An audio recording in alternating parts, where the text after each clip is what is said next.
Ayun na nga, what is up mga kagala? So, after nga natin mag-deliver ng insurance policy dito sa May Rodriguez, pag-isipan ko na medyo malapit lang naman yung Mount Oro. So, ayan. Pag-decision lang ko umahon dito. Ayan. Grabe. Lusak dito sa part na to. Ayan, no? Dami pang truck. So, dahan-dahanan tayo dito. Ayan. Tapos sundan natin yung tricycle. So, malubak nga sa part na to. May kita natin na mula nung mga nakaraang araw dito. Ayan, paahon na ako dito sa part na to. Medyo gravel yung daan na ito. Kaya na nga, nandito na tayo sa sementado na part ni Mount Oro. So, ito na yung mga ginawa nila nung mga nakaraang buwan.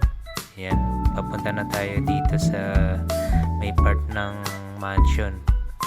Yung parang malaking building sa may sisikuhan. So, ayun na nga siya. Yan yung sinasabi kong building, guys. So, kung taga Rizal ka, Montalban or Rodriguez, alam mo to, yung part na to.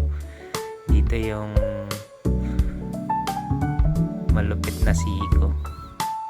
Yan. Pag siko dyan, alam mo na. Matarik yan. So, yung gradient dito naglalaro sa 18 to 20 plus ata yung nakita ko sa speedo ko.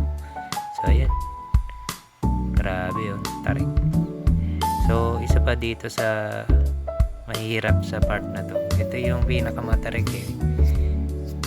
Yan, pagka semento nya medyo tumaas yung elevation nya. Ayan, no? So nandito tayo sa unang view deck. Yan, ang ganda.